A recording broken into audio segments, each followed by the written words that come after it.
Report জমা বিচারপতি অমৃতা সিনহার এজলাসে রিপোর্ট এনফোর্সমেন্ট ডিরেক্টরেটের এবং একই সঙ্গে সিবিআই এর ইডি সিবিআই এর রিপোর্ট জমা লিপস অ্যান্ড বাউন্সের 8টি সম্পত্তি সহ 1.5 কোটি টাকা সম্পত্তির হদিশ পেয়েছেন তদন্তকারীরা।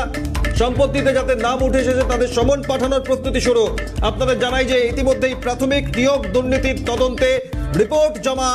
সুজয় কৃষ্ণ ভদ্রর ভয়েস টেস্টের ব্যাপারে ডাক্তারদের সঙ্গে সরাসরি কথা বলতে চায় আদালত। এ বিষয়ে আপনাদের জানাই যে ইতিমধ্যেই যে সম্পত্তির হদিশ পাওয়া গিয়েছে তার অর্থমূল্য 1.5 কোটি টাকা এবং আরো বেশ কিছু গুরুত্বপূর্ণ বিষয় উল্লেখ এই রিপোর্টে। সুজয় কৃষ্ণ ভদ্রের ভয়েস স্যাম্পল টেস্টের বিষয়ে এবার আদালত সরাসরি কথা বলতে চায়। মামলার পরবর্তী শুনানি আগামীকাল। প্রাথমিক নিয়োগ দুর্নীতি মামলায় রিপোর্ট জমা ইডি এবং একই সঙ্গে সিবিআই এর। একদিকে ডেডলাইন বেঁধে দেওয়া শীর্ষ আদালতের, অন্যদিকে তৎপরতার সঙ্গে এই তদন্ত প্রক্রিয়ায় যে আপডেট আপনাদের সামনে আসছে আপনাদের জানাই। প্রাথমিক নিয়োগ দুর্নীতি মামলায় বিচারপতি অমৃতা সিনহার এজলাসে রিপোর্ট জমা ইডি এবং সিবিআই এর। লিপস অ্যান্ড বাউন্সের 8টি সম্পত্তির হদিশ পাওয়া গিয়েছে। 1.5 কোটি টাকার সম্পত্তির হদিশ পেয়েছে ইডি। এই কোম্পানির সম্পত্তিতে যাদের নাম উঠেছে তাদের সমন পাঠানোর প্রস্তুতি শুরু। এই সম্পত্তির সঙ্গে যাদের যোগ পাওয়া গিয়েছে বলে খবর।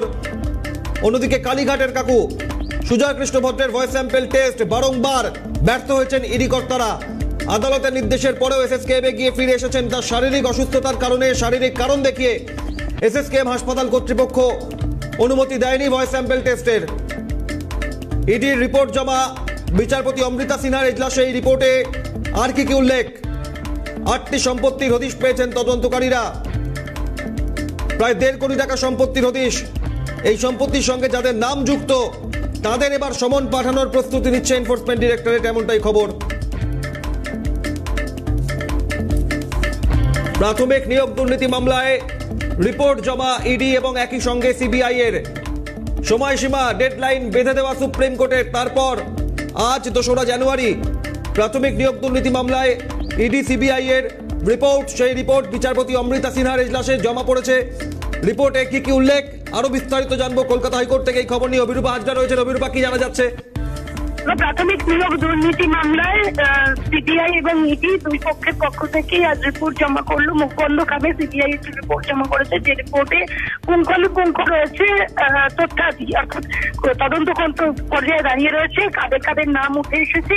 তাছাড়াও আদালতের কাছে আদালতের যা প্রশ্ন ছিল সেই প্রশ্নের উত্তর দিয়েছে সিবিআই।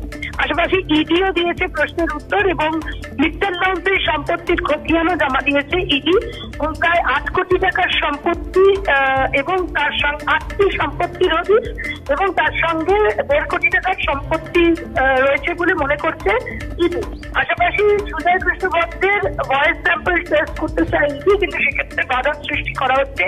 সেই কারণে আদালত ডক্টরের পরামর্শ চান।